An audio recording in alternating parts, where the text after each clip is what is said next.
알면 은혜입니다. 다 같이 한번 고백하겠습니다. 비밀을 알면 은혜입니다. 네, 비밀을 알면 은혜입니다. 여러분 요즘에 텔레비전 공영방송을 보면 한분리 많이 나오시죠? 한분리. 김분리는 알고 한분리는 모르나요? 네, 교통사고 현장에 이렇게 진실을 밝히고 조심하라는 그런 프로그램이 있습니다. 집에 가셔서 텔레비전 보지 마시고 저에게 듣는 것으로 만족하시길 바랍니다. 이에 관한 기사를 제가 이렇게 검색을 해봤더니 21세기에 아주 미스테리 중에 하나가 급발진이라고 합니다. 급발진.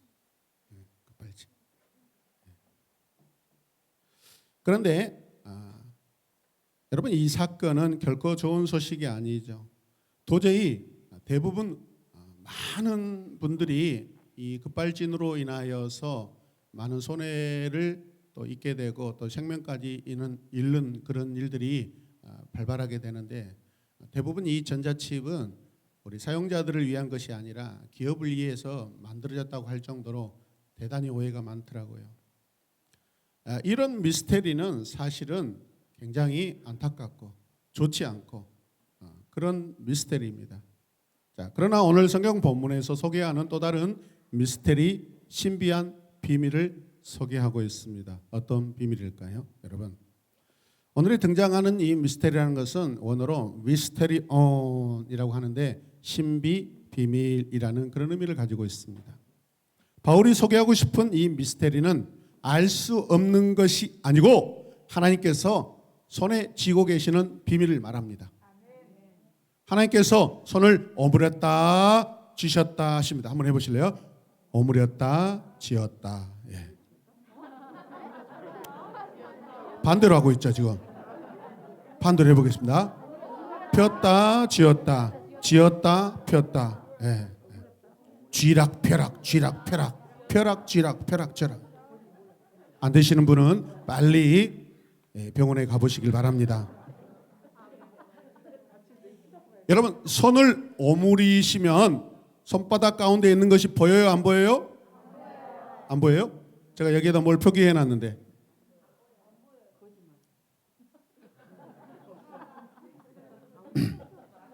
설교 시간이니까 참겠습니다. 김필환 목사는 잘생겼다라고 써놨는데 안 보여요? 네. 눈을 감고 기도하시고 다시 한번 보시길 바랍니다.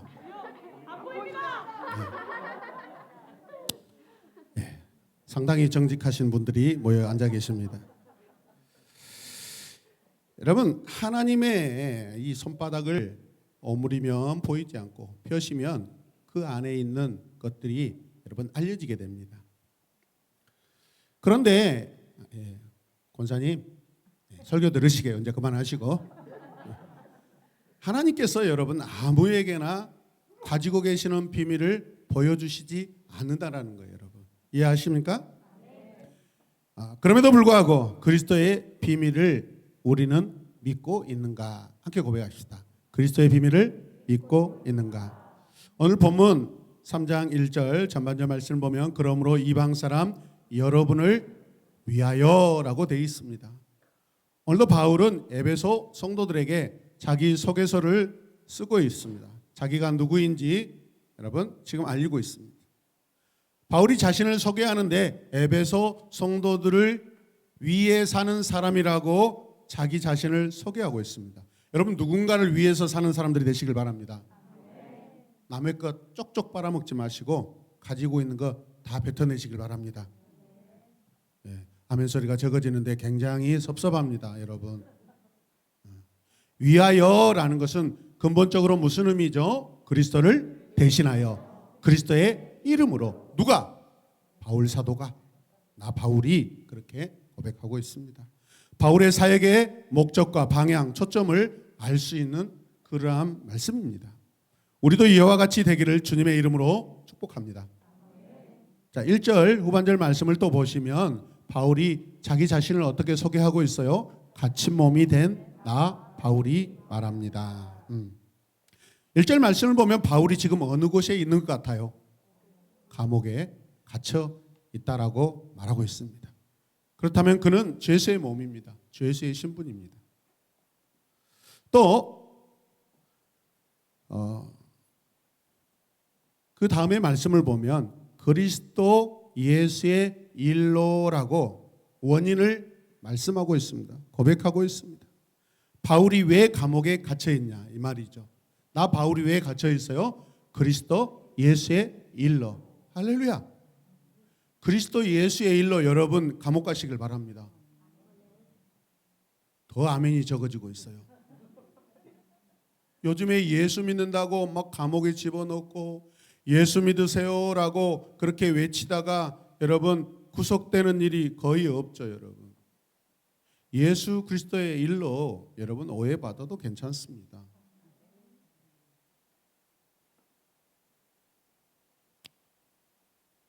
경찰서나 유치장에 가면은 막 서로 싸웁니다. 사건에 휘말려서 싸웁니다. 당신이 나에게 왜 이랬냐고 싸웁니다. 그 다음 날 사람들이 찾아옵니다. 이쪽 편의 사람에게 자기가 다니는 교회에 목사님이 찾아와서 신방 옵니다. 이쪽에 사람이 또 위하여 찾아옵니다. 교회에서 찾아옵니다. 신방으로 옵니다. 안수집사와 장로님입니다. 썰렁하죠? 그러지 않기를 바랍니다. 예수의 일로 사도 바울이 그리스도를 위하여 갇혀 있습니다. 2절 말씀을 보십시오. 하나님께서 여러분을 위하여 일하도록 나에게 무엇을 주셨어요? 이 직분을 은혜로 주셨다는 것은 여러분이 이미 들었을 것입니다. 오늘 본문 말씀 읽을 때 먼저 바울은요 이미 간략하게 내가 누구인지 그렇게 소개했다라고 지금 이미 이야기하고 있습니다. 바울은 에베소 성도들을 위하여 일하는 직분을 하나님께서 은혜로 주셨다고 지금 굉장히 감격하고 있고 자랑하고 있습니다. 주님이 여러분에게 허락하신 이 직분에 대하여 감격하시고 자랑하시길 바랍니다.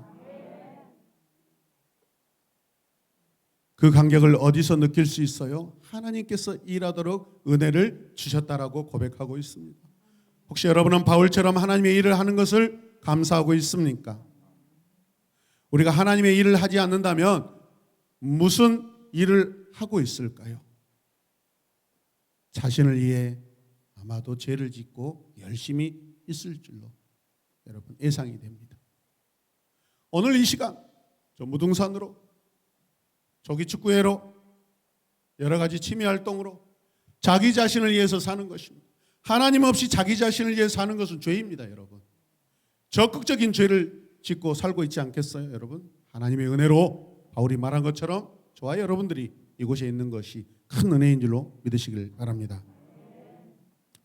3절 말씀 계속해서 보시면 하나님께서 나에게 그 비밀, 미스테리온을 계시로 알려주셨습니다라고 고백합니다. 하나님께서 바울에게 하나님의 비밀을 직접 알려주셨대요. 하나님의 계시는 알려주지 않으면 도무지 누구라도 알 수 없는 비밀입니다.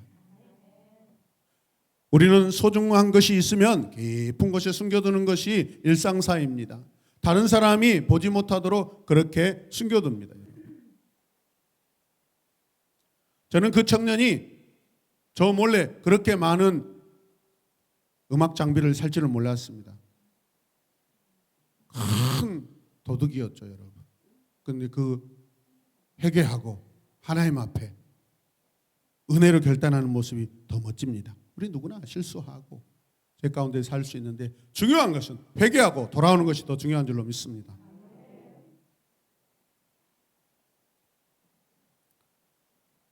다른 사람이 보지 못하도록 마치 포장으로 덮어두는 것과 같습니다. 하나님께서 덮어 놓으신 것을 지금 하나님이 벗기십니다. 벗겨주셨습니다. 보여주십니다, 여러분. 바울은 고난을 당하면서도 그 고난을 부끄러워하거나 괴로워하지 않았습니다. 전적으로 그런 상황 가운데 하나님을 위하여 자기의 모든 몸과 마음과 모든 것을 다 드렸습니다. 이게 헌신이라고 그러죠. 그 이유가 어디에 있을까요? 하나님께서 그 놀라운 신비의 비밀을 알려주셨기 때문에 그렇습니다. 그 비밀을 아는 순간 내 현실적으로 현재적으로 다가오는 여러분 그런 고통과 고난은 아무것도 아닙니다.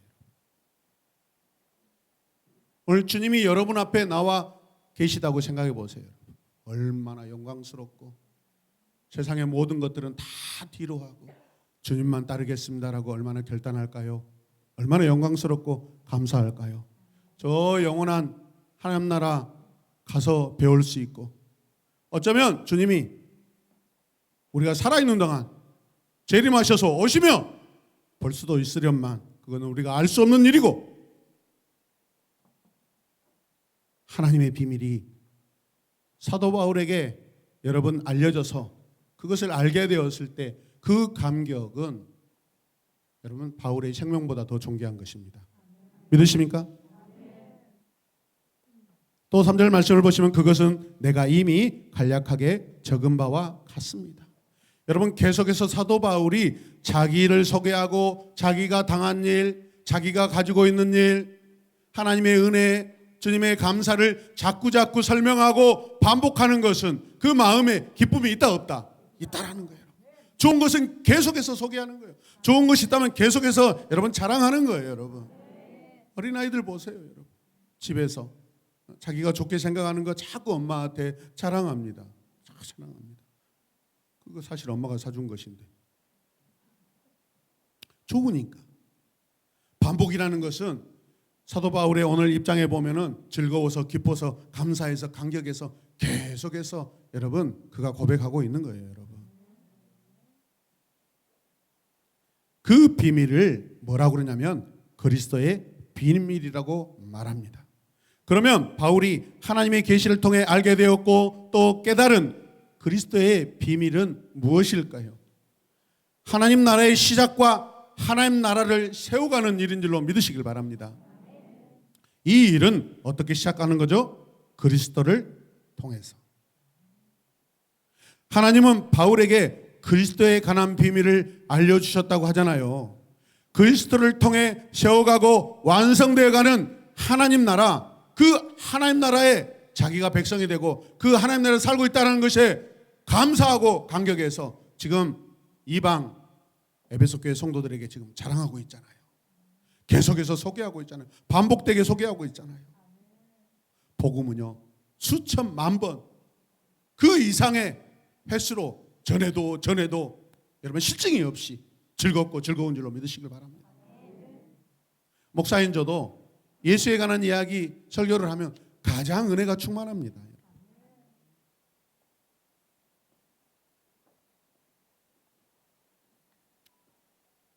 이 일은 그리스도를 통해 시작되었다라는 것입니다. 이 일을 하는 동안엔 바울은 그리스도의 측량할 수 없는 부요함을 지금 공급받고 있고 누리고 있습니다.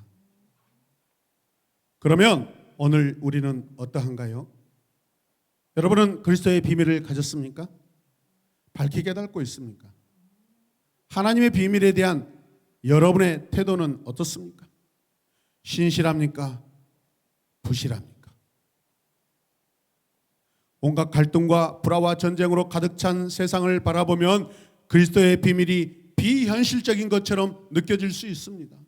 또한 예수 그리스도를 믿음으로 불구하고 세상에서 어려움을 겪고 실패하다 보면 그리스도의 부유함을 누린다라는 것은 먼 나라 이야기처럼 공허하게 들릴 수가 있지 않겠어요? 공감할 수 없는 그러한 우리일 수도 있습니다. 4절 말씀에 보니까 여러분이 그것을 읽어보면 내가 그리스도의 비밀을 어떻게 이해하고 있는지를 알게 될 것입니다. 바르게 이해하고 잘 이해하고 있고 엄청난 큰 영광으로 이해하고 있다라고 지금 반어법으로 사용하고 있습니다. 바울은 정말 에베소 이방인 성도들에게 확신이 넘쳐나고 있습니다. 복음은 지식으로 증거되는 것이 아닙니다. 전하는 자의 확신, 신실한 믿음으로 전해진다는 것을 믿으시길 바랍니다. 할렐루야. 사기꾼에게 사람들이 왜 속아요? 엄청 진지합니다. 진실처럼 이야기해요. 막 계산을 따박따박 해가지고 설명합니다.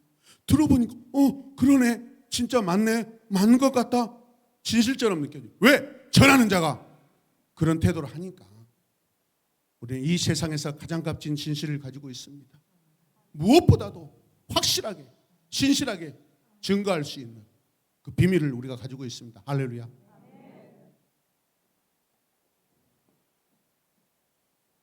내가 여러분들에게 쓰는 편지를 읽어보면 내가 하나님의 비밀을 얼마나 잘 아는지 아실 겁니다. 바울은 하나님의 비밀 문서를 가슴에 품고 있습니다. 오늘 바울이 말하는 것은 그가 지어낸 멋진 이야기도 아니며 실현될 수 없는 신화와 같은 이야기가 아니라 실제적인 이야기입니다. 지금도 나타나고 있고 앞으로도 계속해서 나타나는 실제적인 이야기를 지금 바울이 고백하고 있습니다. 하나님께서 2000년 전 바울을 불러 사명을 맡기셨듯이 오늘날에도 사역자들을 불러 그리스도의 비밀을 전하고 가르치는 사명을 맡기셨습니다. 그 사명자는 앉아 계시는 여러분들입니다. 바울이 하나님의 위대한 구원 사역의 충성자였던 것처럼 오늘날의 복음 사역자들도 하나님의 위대한 구원 사역의 충성자입니다. 오늘도 하나님은 복음 사역자들을 통하여 그리스도의 비밀을 전하게 하시고 주님의 교회를 세우고 계십니다. 교회가 어렵습니다. 교회들이 문을 닫고 있습니다. 들려오는 소식들이 다 교회가 어렵다고, 담임 목사님들이 많은 갈등 가운데 있다고, 그렇게 여러분 소식들이 많이 들려옵니다. 그럼에도 불구하고 교회는 계속해서 또 다른 사명자들을 통하여서 개척되고 세워지고 있습니다. 할렐루야.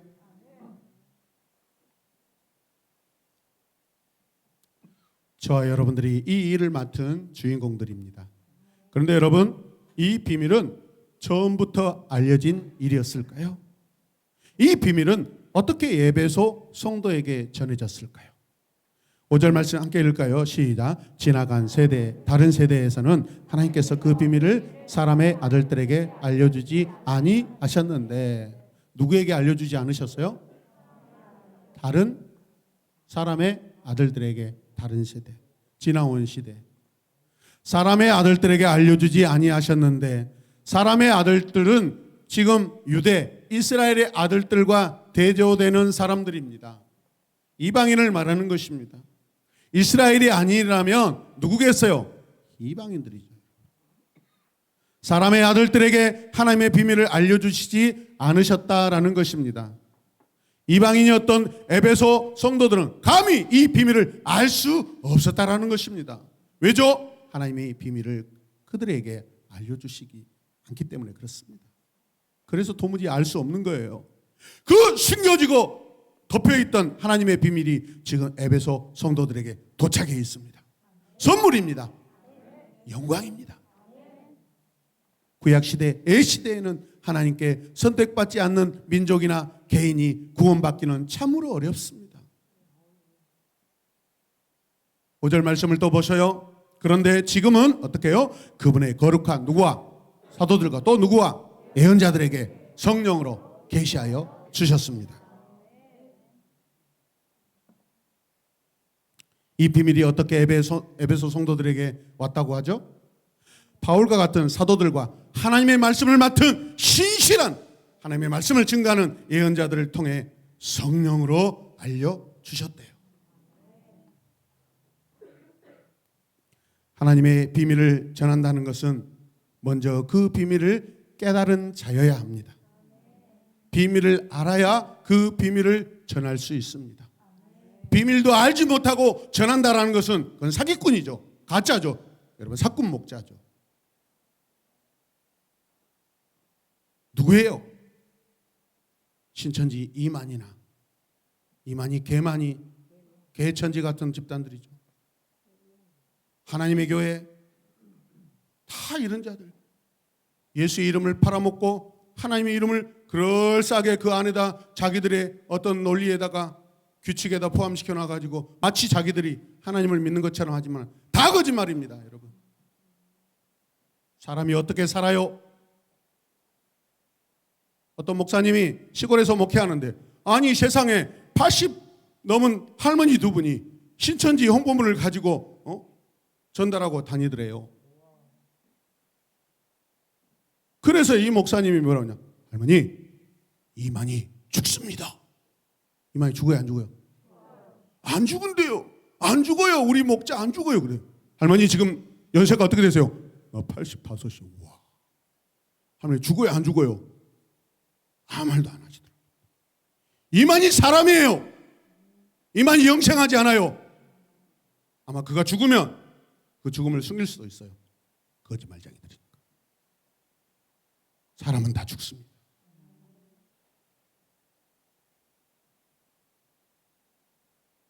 그러니까 하나님의 비밀을 바르게 알지 못하니까 거짓으로 전하는 거예요. 신천지가 합당한 집단입니까? 성경의 목자와 같이 그렇게 자기를 홍보하려고 어떻게 해요? 잠실운동장에 수억의 돈을 들여서 흰말을 사가지고 그 흰말을 올라타가지고 하얀 말을 타고 오는 목자라고 그렇게. 그리고 그가 평화의 사도가 돼야 돼, 주님처럼. 그러니까 어떻게 해요? 자기들의 단체를 세계 평화 복음회라고 해가지고. 우리는 그거 안 해도 우리는 평화의 사도입니다.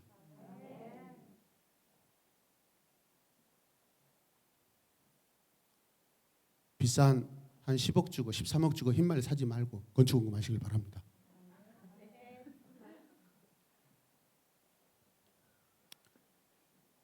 그리스도의 비밀을 깨닫지 못하는 사역자들은 한낱 사람의 철학이나 도덕적 교훈을 전하는 자들로 전락할 수밖에 없습니다. 같이 읽어요. 시작.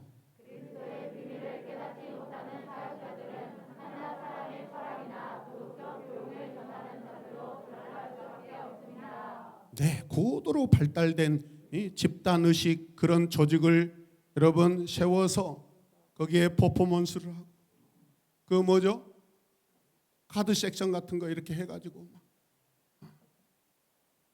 여러분, 그런데 이 인류학을 연구하는 분들이 발표한 논문을 보니까 그 포크 댄스 막 그죠? 어떤 뭐 아시안 게임, 올림픽 하면은 막 사람들 수천 명이 막 몸으로 이렇게 하는 그 개그들이 아니라 그 퍼포먼스 있잖아요. 그리고 막 글씨 써가지고 막 여러분 그 안에서 한 사람이 이렇게 할 때 엄청난 희열을 느낀대요. 그것을 잘 활용하는 집단이 어디냐면 저 공산주의들이. 여기서 맨날 며칠 우리가 연습해가지고 한 두 달을 우리가 카드 하나씩 들고 연습해가지고 김필환은 목자다, 김필환 목자다, 김필환 목자다 연습해보세요, 여러분. 물론 거짓이죠. 잘못된 것이지만 열심히 두 달 동안 연습해가지고요. 수많은 사람들 앞에서 착착착 할 때 그 안에 가슴이 뜨끈뜨끈하고 막 기분이 째진대요. 희열을 느낀대요. 이게 중독이에요. 중독이에요. 이 중독으로 사람들을, 여러분, 그 조직을, 집단 체면을 가지고 여러분 이단들이 그렇게 하는 거예요. 정신 차리시길 바랍니다. 갑자기 눈동자가 풀어갖고 제가 보니까 막 카드를 올리고 내렸다 하고 있어. 지금 이 아이들 지금 보니까 막 이렇게 하면서 정신 차리시길 바랍니다. 그런 거 하지 마요.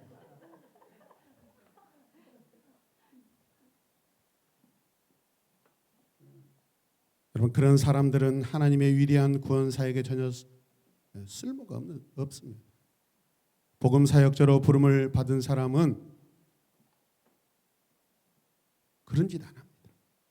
자기의 철학과 자기의 지식을 전하는 사역자들, 심각한 재앙입니다. 그런 사람들이 전하는 그 말씀을 듣고 아멘 아멘 하는 교회도 심각한 재앙입니다. 함께 읽겠습니다. 바른 복음을 전하지 않는 사역자는, 그게 바른 복음을 듣지 못하는 성도도 재앙입니다. 아무 생각 없이 의미 없이 뜻을 여러분 생각하지 않고 아멘 아멘, 고도로 훈련된 조는 성도 아멘 아멘. 사람을 속이려고 하지 마십시오. 다 알 수 있어요.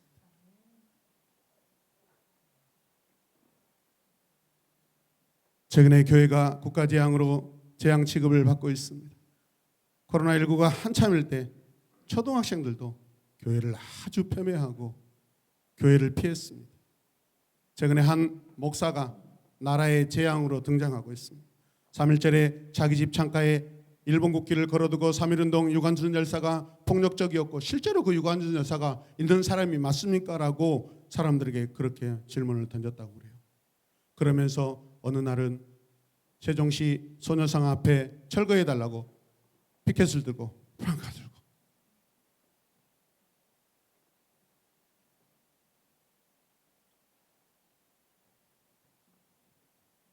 여러분 이거는 양심이 없는 거예요.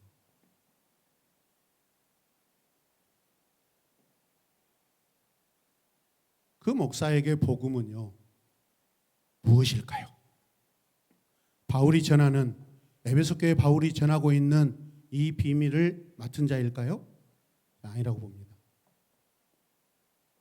정치 신념으로 설교하고 있습니다. 복음은 하나님의 말씀, 예수 그리스도입니다. 정치 신념 때문에 말씀을 타협하는 자가 되지 않으시길 주님의 이름으로 공고드립니다. 이런 자들은 나라가 위기에 처하면 강한 나라에 무릎 꿇고 목숨을 구걸하는 행동을 할 것입니다. 믿음의 세계에도 같은 원리가 작동됩니다. 신앙의 위기가 찾아오고 고난이 찾아오면 여지없이 하나님을 외면하고 그리스도를 버리는 파렴치한 비신앙적 행위를 합니다. 그런 차원에서 바울은 천상사역자입니다. 천상사명자입니다. 하나님을 참으로 사랑하는 모습을 우리에게 잘 보여주고 있습니다. 예수님을 잘 닮은 비밀을 맡은 자로 오늘 바울이 말씀을 통해 우리에게 보여주고 있습니다. 여러분에게 고난이 찾아오면 어떻게 하시겠습니까? 과연 여러분의 목숨과 바꿀 수 있는 여러분의 신앙이 맞습니까? 하나님의 복음은 어떻게 전달됩니까? 여러분 교회는 복음입니다. 함께 고백합니다. 교회는 복음이다. 이 땅에서 아무리 교회가 여러 불편한 이야기를 받고 있지만 그럼에도 교회를 통하여 유일한 복음이 선포되고 있고 유일한 복음이 증거되고 있습니다. 그리스도의 비밀은 복음으로 이방인들이 유대인들과 함께 상속자가 되게 하였습니다. 한 몸을 이루는 지체가 되게 합니다. 하나님 나라의 약속에 참여하는 자가 되게 만들어줍니다. 이것은 그리스도께서 복음을 통해 유대인들과 이방인들을 하나 되게 하여 하나님의 백성이 되고 유대인들과 함께 차별 없이 측량할 수 없는 그리스도의 부요함을 누리게 합니다. 측량할 수 없는 그 사랑.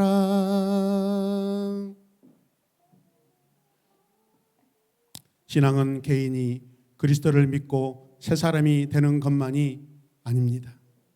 바로 앞서 말한 그런 사람들의 부류입니다. 그리스도를 믿는 사람들이 이웃과 함께 하나님 나라 새 백성으로 이루어져 가야 합니다.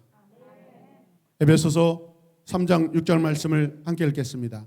그 비밀의 내용인즉 이방 사람들이 복음을 통하여 그리스도 예수 안에서 유대 사람들과 공동 상속자가 되고 함께 한 몸이 되고 약속을 함께 가지는 자가 되는 것입니다. 비밀의 내용이 뭐예요? 유대 사람들과 공동 상속자가 되죠. 함께 한 몸이 되죠. 약속을 가지는 자, 하나님의 약속을 가지는 자. 에베소 이방인 성도를 부르신 목적은 에베소 교회 성도들이 복음을 통하여 유대인 성도와 같이 되는 것입니다. 그리스도와 같이 되는 것입니다. 하나님께서 그리스도를 통해 이루신 구원에 참여하려면 그리스도의 십자가와 부활을 나를 위한 구원의 사건으로 믿고 받아들여야 합니다. 그러나 그리스도의 십자가 부활은 개인 구원을 위한 것만이 아니라는 것이죠. 거기에 머물러 있어서는 안 됩니다. 이런 차원에서 복음은 개인에게 기쁜 소식이며 동시에 새로운 하나님 나라 백성을 위한 기쁜 소식입니다. 소식이어야 합니다. 오늘 마지막 절 말씀 보십시오. 나는 이 복음을 섬기는 뭐가 되었어요? 일꾼이 되었습니다. 종이에요. 종. 둘로스. 종입니다. 7절 말씀은 바울의 부르심과 사명에 대한 고백입니다. 예수께서 바울을 부르셨을 때 개인 구원에 정체되지 않고 공동체로 나가게 했습니다. 유대에 머물러 있지 않았습니다. 사마리아와 땅끝까지 가고 싶어 했습니다. 누가? 바울이. 이방인으로 나갔습니다. 우리가 개인 구원에 집착하다 보면 공동체를 잃어버리기 쉽습니다. 공동체에 참여하고 공동체를 위하는 하나님 나라 성도가 되시길 바랍니다. 나만 잘 믿으면 된다, 나만 예배 잘 드리면 된다, 그렇습니까? 공동체 안에서 개인 행동은 공동체를 오히려 무너뜨립니다. 여러분, 힘써 공동체가 되시길 바랍니다. 나홀로 신앙, 나홀로 예배는 공동체를 망가뜨립니다. 그 한 사람 때문에 신앙과 삶을 별개로 생각하는 저렴한 모습이 발생하게 됩니다. 밖에 집사가 되고 권사가 되고 장로가 되어 목사가 되어 가지고 세상 사람들에게 극혐이 되고 있습니다. 가슴 아픈 일입니다. 아니, 목사라고 하지 말지. 한 번 더 7절 말씀 후반절 읽겠습니다. 내가 이렇게 된 것은 하나님께서 그분의 능력이 작용하는 대로 나에게 주신 그분의 은혜의 선물을 따른 것입니다. 바울은 자신의 삶이 하나님께 받은 선물이라고 고백합니다. 선물은 받은 것입니다. 받았기 때문에 나누어 줄 수 없습니다. 에베소 이방인 성도들에게 나는 선물을 받아 당신들에게 나누어 주었습니다. 여러분들도 나 바울을 통해 받은 선물을 이제 여러분의 이웃에게 나누십시오. 교회는 온 세상을 향해 하나님의 영광과 능력과 지혜를 드러내는 하나님의 백성이어야 합니다. 그리스도는 하나님의 신비입니다. 그리스도는 비밀입니다. 감춰졌던 비밀이 드러나서 여러분 어마어마한 생명을 태어나게 하고 있습니다. 복음은 신비입니다. 복음으로 탄생된 교회도 신비입니다. 오늘 이 자리에 앉아있는 우리는 신비의 주인공들입니다. 우리 자신이 하나님의 선물입니다. 나 자신을 이웃들에게 나누어주는 선물로 살기를 주님의 이름으로 축복합니다. 우리 함께 읽겠습니다. 같이 고백할까요? 은혜입니다. 그리스도를 알면 능력입니다. 성령께서 이 모든 일을 깨닫고 참여하게 하십니다. 그러므로 하나님의 비밀 예수 그리스도를 알고 그리스도의 삶과 죽음과 부활의 복음을 나누며 사는 삶이 은혜의 삶인 줄로 믿으시길 바랍니다. 할렐루야. 마음이 상하고 매일의 삶 속에서 지쳐서 눈물 흘리는 우리가 연약한 자로 계속 머물러 있지 아니하고 그 연약함을 가지고 하나님의 영광을 드러내는 그리스도의 사명자로 비밀을 맡은 자로 우리를 부르시고 사용하신 하나님 감사합시다. 하나님 아버지, 오늘도 우리가 하나님의 비밀 예수 그리스도 그 계시를 우리에게 열어주셔서 감춰졌던 걸 열어주셔서 알려주시니 감사합니다. 지나간 세대에는 우리가 도무지 이 비밀을 알 수가 없었고 깨달을 수도 없었고 전달하는 자도 없었습니다. 다만 우주 만물에 담겨있는 하나님의 신성을 바라볼 때 겨우 희미하게 우리가 구원을 알 수 있었는데 2000년 전 이 땅에 하나님의 아들 예수 그리스도께서 오셔서 이 비밀이 분명하게 드러나게 하심을 감사합니다. 오늘 내가 예수 그리스도를 나의 구주로 믿고 바울처럼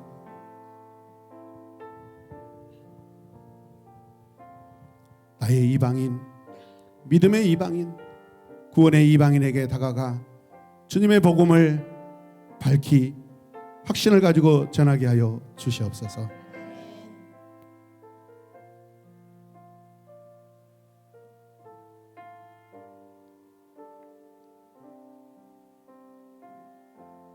우리의 직분이 얼마나 소중하고 존귀한지 우리 자신이 먼저 깨달아 알게 하여 주시옵소서. 예수님의 이름으로 기도드립니다. 아멘.